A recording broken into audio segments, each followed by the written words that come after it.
Once the BOD of sewage or wastewater is reduced significantly, the effluent is then passed into a settling tank where the bacterial flocks are allowed to sediment. जब biological oxygen demand जो sewage या फिर waste water की जब reduce हो जाती है significantly, तो जो इफुलेंट बचता है उसको अपन पास करते हैं सेटलिंग टैंक में, जहाँ पे जो बैक्टीरियल फ्लोक्स होते हैं वो सेडिमेंट हो जाते हैं नीचे. This sediment is called activated sludge. तो जो यहाँ पे जो एक सेडिमेंटेड जो अपन को मटेरियल मिला उसको अपन क्या बोलते हैं, activated sludge. A small part of activated sludge is pumped back into the aeration tank to serve as the inoculum. तो जो एक्टिवेटेड स्लज का जो मेन कंपोनेंट है फ्लॉक्स, उसको अपन फिर जो नेक्स्ट स्टेप में जो अपना वेस्ट वाटर आने वाला है उसमें उन फ्लॉक्स को डालते हुए इनोक्युलम की तरह एक्ट करते हैं. जैसे कि अपन एक दही को यूज़ करते हैं दूध में डालने के लिए, ज़्यादा दही बनाने के लिए, वो जो थोड़ा सा दही जो अपन यूज़ करते हैं वो उसको भी इनोक्युलम की तरह ही यूज़ करते हैं. ठीक है. The remaining major part of the sludge is pumped into large tank called anaerobic sludge digester. तो जो रिमेनिंग पार्ट है स्लज का उसको अपन एक लार्ज टैंक में डालते हैं जिसका नाम होता है एनाएरोबिक स्लज डाइजेस्टर. एनाएरोबिक का मतलब क्या है भाई, ऑक्सीजन की एब्सेंस होगी. डाइजेस्टर का मतलब है कि मतलब यहाँ पे डाइजेशन होगा, डिकम्पोजिशन होगा. ये और स्लज जो अपना जो मटेरियल है इफिलेंट है, here other kinds of bacteria which grow anaerobically digest the bacteria and the fungi in the sludge. अब यहाँ पे जो एनाएरोबिकली ग्रोइंग जो बैक्टीरिया है वो उन फ्लोक्स को, जो बैक्टीरिया प्रेजेंट्स है, फंजाई प्रेजेंट्स है, उनको डाइजेस्ट करते हैं.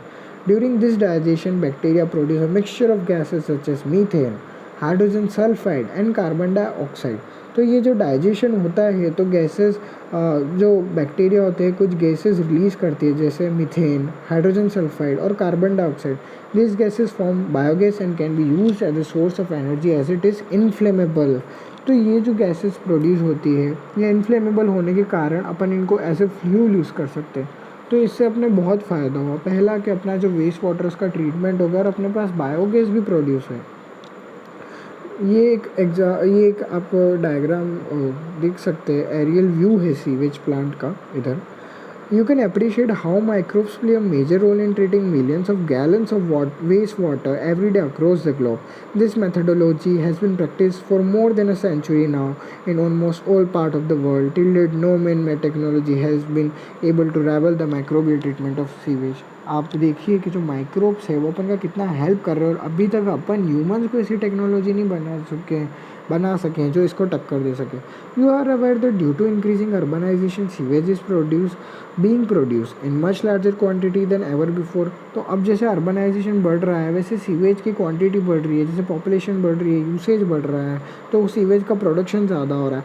However the number of sewage treatment plant has not increase enough to treat such large quantities. पर इतने ज़्यादा पॉपुलेशन के पर हेड डिवीज़न पे इतने अपने पास सीवेज ट्रीटमेंट प्लांट नहीं है. So the untreated sewage is often discharged directly into rivers, leading to their pollution and increase in waterborne disease. तो कई जगह ऐसा होता है कि जो वेस्ट वाटर है वो डायरेक्टली रिवर्स में डाला जा रहा है. उसकी वजह से क्या हो रहा है, हमारी रिवर पोल्यूट्स हो रही है, हमारी वाटर बॉडीज़ पोल्यूट हो रही है, हमारा अंडरग्राउंड वाटर पोल्यूट हो रहा है और वाटरबॉर्न डिजीज़ भी हो रही है. The Ministry of Environment and Forest has initiated Ganga Action Plan and Amuna Action Plan to save this major river of our country from pollution. Under these plans, it is proposed to build a large number of sewage treatment plants so that only treated sewage may be discharged in this river. A visit to sewage treatment plant situated in any place near would be a very interesting and educating experience. Thank you.